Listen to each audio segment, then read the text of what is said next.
Pois é, gente, ele disse que eu falei filé do sertão. É que a gente pensa na bodega do sertão, pensando no filé do Zezé. No fim dá tudo certo, é tudo a mesma coisa, porque é tudo bom. Filé do Zezé, na Rua do Maicai e bodega do sertão. Ok, estamos de volta ao nosso bate-papo com o Geraldo Câmara de hoje, conversando com a nossa querida Fernanda Marinella, que desde a primeira entrevista me impressionou. E é gozado, eu agora posso dizer com tranquilidade, porque eu até escrevi isso. Vai ser a presidente da OAB. Foi. E tá fazendo. Qual foi a pergunta que eu deixei no ar para você? Na verdade, a gente discutia sobre a questão das nomeações aí, da liberdade de manifestação. Isso, exatamente. Na verdade, o fato do povo não desejar nem a situação e nem a oposição nas manifestações. Não ser levado para as ruas. Na verdade, eu acho que isso é o mais importante. Foi. É mostrar que tanto as manifestações populares quanto a própria posição da OAB, ela não pode ter partido. Isso. Ela não pode ter lado. Ela tem que ser, como eu disse, o lado tem que ser o certo, a Constituição, o Estado brasileiro, a liberdade, a democracia. Então, seja para o povo, seja para a OAB, é isso que nós precisamos. Isso é um grande avanço, Muito não é? Grande. É lembrar que nós não temos, na verdade, o povo brasileiro escolheu o lado do povo brasileiro. Exatamente. Nem de um e nem de outro. Aquele negócio, né? Chega a oposição, os deputados, os senadores, aconteceu até com o próprio Aécio. Né? Chegou, entrou. Não é lugar de vocês aqui. Assim, nós estamos manifestando a nossa vontade de povo. É aquela história, no momento de crise as oportunidades aparecem. Então muitas pessoas podem se utilizar dessa crise para ganhar espaço, para ganhar palco, para ganhar microfone até, né, Geraldo? Então é muito importante que o povo tenha essa consciência. Realmente tem que ser uma manifestação pela cidadania e não por partido A, B ou C. É verdade. Na sua opinião, você acha que o que corre mais célere ou mais importante ou não corre? Porque pode não correr e tudo dá certo e nós ficarmos em paz. Também pode acontecer. Impeachment ou cassação? Na verdade, Geraldo, a gente não pode avaliar nada disso agora enquanto não tiver acesso aos documentos. Aos tais documentos? Não pode. Não é possível. A OAB não pode tomar nenhum tipo de decisão sem ter acesso efetivamente ao processo. Então, dizer um caminho ou dizer outro caminho sem os elementos não adianta nada. Não é possível. Agora, o processo de impedimento, ele tem como resultado a perda do mandato, né? Então, ao final do processo, a perda do mandato, que é a prática do crime de responsabilidade praticado pelo presidente da República. Perfeitamente, então, não pelo vice. Não, na verdade, inicialmente pelo presidente. Isso. A previsão do artigo 85 da Constituição Federal. Isso. Então, esse tem um processamento todo específico, inclusive sobre isso o Supremo Tribunal Federal também está decidiu essa semana, inclusive, né? Nós temos deliberações sobre o Supremo, sobre como esse processamento deverá acontecer, a questão do voto aberto, do voto fechado, então todas essas deliberações o Supremo vem decidindo durante esse período todo. Então, o processamento todo vai depender de toda essa conjuntura de fatos, na verdade, do conjunto probatório e se é o caso de pedir realmente o impedimento. Exatamente, pode não ser. Eu volto a dizer que pela OAB não há uma deliberação ainda sobre o assunto, que vai ser tomado somente na próxima semana, a partir do acesso aos documentos, então, apresentados da Lava Jato, que já foram requeridos pela OAB Nacional e que nós estamos aguardando. Muito bem. Aí eu te pergunto, após a análise desses documentos pela OAB, a OAB se pronunciará sobre o processo? Na verdade, a OAB, no momento do então presidente Fernando Collor, naquele momento a OAB foi autora do processo de impeachment, foi quem assinou a ação do processo de impeachment. Então, vai depender do encaminhar dos assuntos, como a OAB irá se posicionar, né? Se ela poderá ajuizar um novo processo de impeachment, sendo autora como foi no passado, claro. Mas ela também pode se manifestar contrário a isso. Exatamente. E não encaminhar nesse sentido. Então, vai depender do encaminhamento aí, mas ela poderá se posicionar de um lado ou de outro, a depender da deliberação da OAB Nacional, do qual participam todas as seccionais. Mas o mais importante de tudo, Fernanda Marinella, presidente da OAB Seccional Alagoas, é que a OAB, com a credibilidade que ela tem junto ao povo, ela dê a opinião dela num determinado momento. Ela não pode jamais ser omissa, Geraldo. Isso é o mais importante. Então, o povo não pode chamar cautela e responsabilidade de omissão. Isto não é omissão. Isso é compromisso com a democracia. Isso é a responsabilidade com o Estado de Direito. O ministro Barroso, inclusive, nessa semana, ainda tratou a respeito desse assunto, dizendo a OAB e o Supremo têm a responsabilidade pela manutenção da democracia brasileira. Sem dúvida alguma. Nós não alguma. podemos deixar isso abalar. Então, a responsabilidade da instituição é muito grande, mas estamos tomando todas as providências enquanto instituição para que a omissão de forma alguma apareça. Eu queria ir um pouco mais além, pela credibilidade que a OAB tem, me parece que ela pode ser a grande aconselhadora ao povo, de dizer ao povo, gente, vocês querem tomar uma posição de povo, que é preciso tomar? Então vamos lá.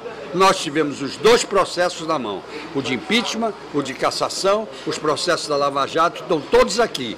Vejam vocês e avaliem. Não é por aí uma grande posição da OAB? A OAB realmente precisa fazer isso com muita responsabilidade, realmente como aconselhadora, como orientadora, realmente ela tem que tomar a sua posição e vai fazer isso nos próximos dias, com acesso a todos esses documentos. E o mais importante é que todas as medidas sejam tomadas dentro do limite constitucional. Seja nomeando o ministro A, seja nomeando o ministro B, seja dando foro privilegiado ou não, que todas as situações sejam feitas dentro dos limites constitucionais. Muito bem. O que nós não podemos admitir, Geraldo, é que a nossa norma maior, que a nossa estabilidade, o nosso ordenamento jurídico, ele seja desrespeitado. Exatamente. Então a Constituição não pode ser ignorada. Esse é o ponto principal, que nós não podemos faltar à responsabilidade. Então vamos falar da Constituição, 2 minutos? Sim. Em 1988 foi feita a nova Constituição, votada, eleita, promulgada a nova Constituição. Nós estamos em 2016. Quantos artigos daquela nova Constituição ainda não foram regulamentados? Nós temos cerca de mais de 90 normas da Constituição que não foram ainda regulamentadas, Geraldo. Isso é um problema. Na verdade, a gente brinca dizendo que a nossa Constituição Federal ela sofre de uma doença, que é a chamada síndrome da inefetividade das normas. Porque a gente tem muitos direitos que não podem ser exercidos por falta de norma regulamentadora. Exatamente. Então, para a gestão, para o direito administrativo, por exemplo, nós temos normas importantes, como a greve dos servidores públicos, nós temos a questão da aposentadoria especial dos servidores, nós temos a questão de concurso público. Muito bem. São muitos direitos que estão na Constituição e que aguardam norma regulamentadora ainda. Quem nos deve isso? Na verdade, tem algumas normas que são de iniciativa própria do Poder Executivo, mas tem normas que poderiam ser de iniciativa do próprio Poder Legislativo. Muito bem. O próprio legislador poderia dar início, então. E tem outras que estão até com projeto de lei já tramitando, mas que não saem do lugar. Aí eu te pergunto, isso acontece também. É chegada a hora de fazer uma revisão constitucional de regulamentação, e não pelo legislativo comum, mas talvez até uma constituinte verdade, especial? A gente não pode colocar a regulamentação desses direitos no texto constitucional. Porque o texto constitucional, Geraldo, por mais que a gente não tenha essa percepção no dia a dia, porque mudam tanto a Constituição que a gente acaba perdendo, a Constituição ela tem que ser mais estável para o ordenamento. Perfeito. Por isso que ela é a regra maior, claro. Ela é a base, ela nos dá a estabilidade da estrutura brasileira. Então, se a gente tem na Constituição o detalhe, a regulamentação, você vai sofrer mudanças. Com o tempo, ele precisa se adaptar às mudanças. Então, aí vai ter que ficar mudando o texto constitucional. O ideal é que a Constituição seja a norma mãe, a norma maior, mas que embaixo dela venha toda a regulamentação dos demais direitos. Com uma Constituição americana que tem apenas 7 artigos. E lá ainda menos que aqui, né? Nossa Constituição já é extensa demais. Exatamente. Então, detalhar essa regulamentação em âmbito constitucional seria ter uma Constituição de 500 artigos. Com certeza. Isso é irreal, não é viável para um Estado brasileiro para que ele seja estável. Bom, então, até que ponto, na sua opinião, eu gosto de conversar com você é danada. É por isso que aquele princípio da conversa tem que valer. A gente tem que botar essas mulheres, porque essas mulheres são pensadoras, elas sabem o que dizem.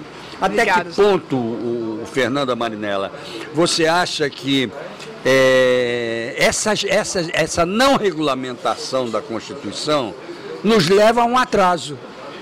Sem dúvida alguma. E eu não diria só o atraso, Geraldo. A gente leva à criação de inúmeros conflitos. Isso. Milhões de ações judiciais. Uma certa oportunidade, numa conversa com a ministra Carmen Lúcia, do Supremo, ela dizia, o problema do Supremo hoje é a aposentadoria especial de servidores.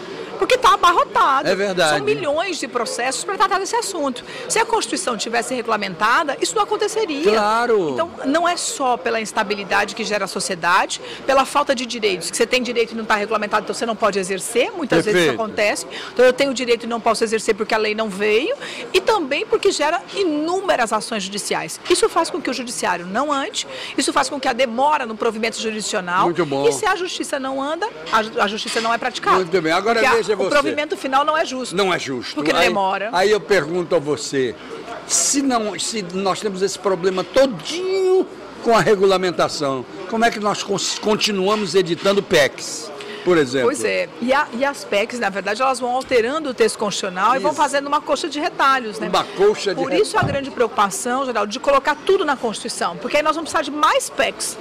A ideal é que a gente não tenha tantas PECs. Então eu vou ter que voltar no tempo do espaço e lhe perguntar, minha querida Fernanda. Por isso que eu lhe disse, a Constituição, ela tem que trazer a norma maior, ela tem que ser o guarda-chuva, tá tudo embaixo. Porque se toda hora eu ficar alterando, ela não é estável como ela deveria ser. Muito bem, mas para você fazer isso, você precisaria de uma nova Assembleia Constituinte.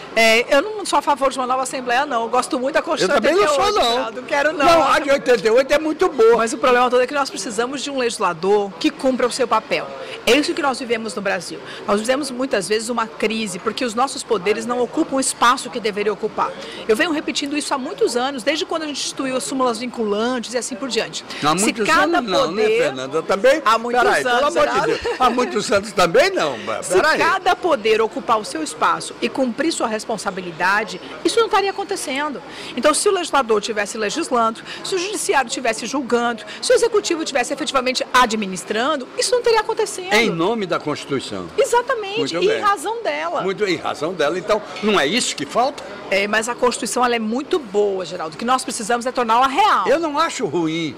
O que eu acho ruim é essa coisa que a gente fica... Não ter o direito, porque a Constituição não foi regulamentada. A falta de regulamentação, o excesso de PECs, e aí você está mexendo nela. E a PEC, ela depende de um quórum privilegiado para ser aprovada. Isso. Então, na verdade, por isso que eu digo a você, a ideia é que a Constituição seja a estabilidade, a segurança do povo. Então, ela não pode sofrer tantas PECs, porque isso não é seguro. Não é seguro. Né? Então, isso é muito ruim. Agora, e gera aquele conflito das normas, né? Hora ou outra, você tem uma norma que veio por emenda e que é incompatível com uma outra norma que já existia na Constituição. Então, isso é muito ruim. Agora, como é que eu converso com Fernanda Marinella, presidente da OAB Seccional Alagoas, em 30 minutos? Não converso. O rapaz ali me avisando que acabou o tempo. O que é que eu faço? Vai ficar para a próxima. Vamos fazer o outro o mais rápido possível. Combinado, Geraldo. Tá bom, combinado, muito obrigado, Fernanda, por ter vindo. Eu acho que o programa de hoje foi brilhante, brilhante, brilhante.